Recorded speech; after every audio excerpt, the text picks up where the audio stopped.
Hey guys, నేను చేసినట్టు ఇలా చికెన్ ఫ్రై చేయండి. చాలా టేస్టీగా వస్తుంది నిజంగా. ప్యాన్ తీసుకొని ఆయిల్ వేసేసి కొన్ని ఇలాచీ లవంగ పట్టా వేసుకున్న తర్వాత కొన్ని కరివేపాకు కూడా వేసుకోండి. అవి ఫ్రై అయిన తర్వాత ఆనియన్స్ మిర్చి వేసుకొని బాగా ఫ్రై చేయాలన్నమాట, ఆనియన్స్ ఫ్రై అయ్యేదాకా. సో దాని తర్వాత ఇలా వెల్లుల్లిపాయ కూడా వేసుకుంటే చాలా టేస్ట్ ఉంటుంది అనమాట వెల్లుల్లిపాయ.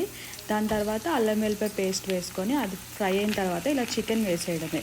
నేను ఒక 400 గ్రామ్స్ ఆఫ్ చికెన్ తీసుకున్నాను.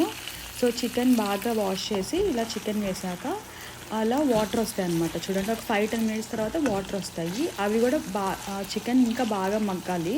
సో మూత పెట్టేసి ఒక 10-15 మినిట్స్ ఫ్రై అయ్యాక చూసారా, కలర్ చాలా బాగుంది కదా కలర్ అయితే.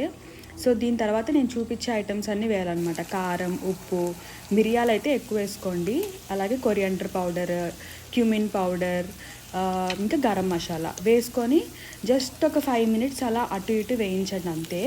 లాస్ట్లో పుదీనా వేసుకొని దించేసుకోండి. చాలా టేస్టీగా వస్తుంది నిజంగా, నమ్మండి, మీరు ట్రై చేయండి ఒకసారి.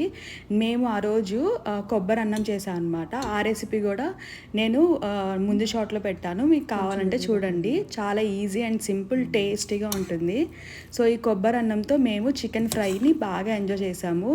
మీకు కనుక ఈ వీడియో నచ్చినట్టయితే please like, share and subscribe to my channel. అంతేనండి, టేక్ కేర్, బాయ్.